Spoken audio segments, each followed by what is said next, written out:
Dahil sa maagap na hot pursuit operation na inilunsad ng kapulisan ng Police Regional Office Cordillera Administrative Region of Rocar, ay matagumpay na naaresto ang dalawang lalaking nagtangkang tumakas, dala ang mga sako ng naglalaman ng pinatuyong dahon ng marijuana na nagkakahalaga ng 17,720,000 pesos. Bakong Benguetang nito lamang ika-4 ng Nobyembre taong kasalukuyan.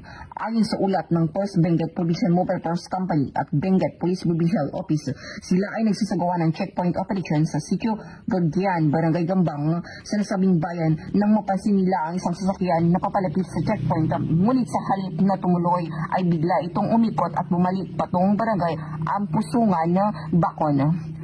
Dahil sa kahina-hinalang kilos, agad na nagsagawa ng hot pursuit operation ang mga pulis upang habulin ang tumakas na sasakyan. Ipinagbigay alam din nila sa mga tauhan ng Bacon Municipal Police Station, 2nd Provincial Mobile Force Company at Provincial Intelligence Unit ang nasabing insidente na kaagad namang naglatag ng karagdagang checkpoint sa Sitio Ay Barangay Ampusungan.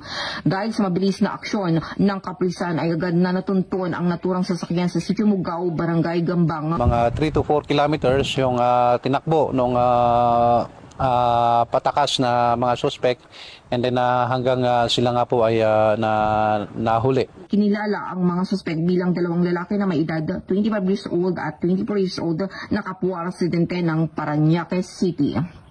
Sa isinagawang inspeksyon sa loob ng sasakyan, natuklasan ang ilang sako ng tubular nets na puno ng pinatuyong dahon ng marijuana.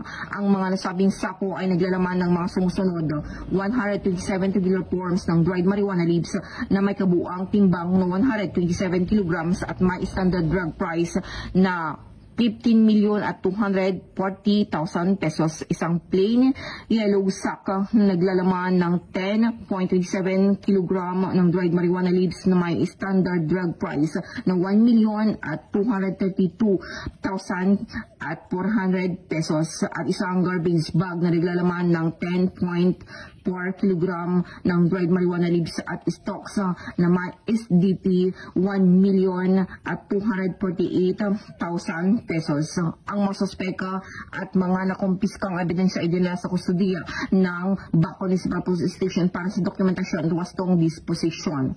Sasampahan ang mga suspek ng kasong paglabag sa Republic Act 9165 o Comprehensive Dangerous Drugs Act of 2002. Mula dito sa Riyon ng Cordillera, ako ang inyong PNN correspondent, Police Master Sergeant Lenny Valerio, alagad ng batas, tagataguyod ng Balitang Pulis.